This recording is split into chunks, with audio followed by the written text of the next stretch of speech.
పరమేశ్వరి అమ్మవారికి కనకదుర్గ అనే పేరు ఎలా వచ్చిందో మనం ఒక కథ ద్వారా తెలుసుకుందాం. పురాణంలో ఈ భూలోకాన్ని మొత్తాన్ని సురధుడు అనే ఒక మహారాజు పరిపాలిస్తూ ఉండేవాడు. అతను తన ప్రజల్ని కన్నబిడ్డల వలె చూసుకుంటూ తన దగ్గర ఉన్న ఖజానాతో ప్రజలందరినీ సుఖశాంతులతో పరిపాలిస్తూ ఉండేవాడు. అయినా ఒకసారి అక్కడున్న శత్రురాజులు అతనిపైన దండయాత్ర చేసి తన రాజ్యాన్ని మొత్తాన్ని వాళ్ళు వశం చేసుకున్నారు.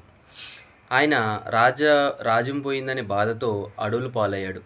అడవిలో తిరుగుతూ ఉండగా ఒక మహర్షి ఆశ్రమం దగ్గర వెళుతూ ఉంటాడు. అక్కడే ఒక వైశ్యుడు, అతని పేరు సమాధి. అతను తన భార్య, తన పిల్లలు డబ్బు కోసం తనని ఇంట్లో నుంచి తరిమేశారు. అయినను తన భార్య, తన బిడ్డల కోసం ఆలోచిస్తూ అడవులో తిరుగుతూ ఏడుస్తూ ఉంటాడు. అప్పుడే రాజు అక్కడికి సమీపించి ఆ వైశ్యుడిని ఏమైందని అడుగుతాడు.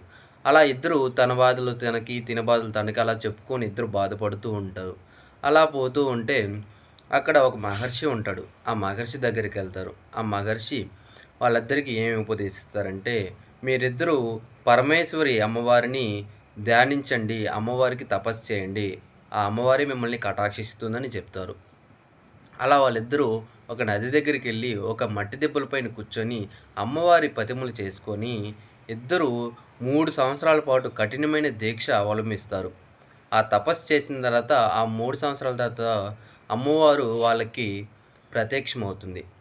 ప్రత్యక్షమై ఆయన ఏమి కోరికలు కోరుకోమని అడగతా అమ్మవారు, మహారాజు నాకు వచ్చే జన్మలో రాజ్యాన్ని ఇవ్వమని కోరుతాడు. కానీ అమ్మవారు అదే జన్మలో ఆయనకి రాజ్యాన్ని తిరిగి ఇస్తుంది.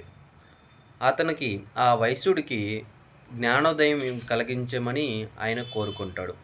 ఆయన కోరిక మేరకు ఆయనకి సాక్షాత్కారం జరుగుతుంది. అలాగే ఆయనకి జ్ఞానోదయం కలిగిస్తుంది అమ్మవారు. అలాగే ఇంకొకతను ధర్మవరుడు అనే వ్యక్తి తన ధర్మాన్ని పాటించడం వల్ల అమ్మవారు తనకి కనకాన్ని వర్షంగా కురిపిస్తుంది. కనకం అంటే బంగారం అనర్థం. వర్షంగా కురిపిస్తుంది. ఆ ద్వారా ఆ పరమేశ్వరి కనకదుర్గగా మారింది. ఈ వీడియో మీకు నచ్చినట్లయితే ఒక లైక్ చేయండి, అలాగే సబ్స్క్రైబ్ చేసుకోండి.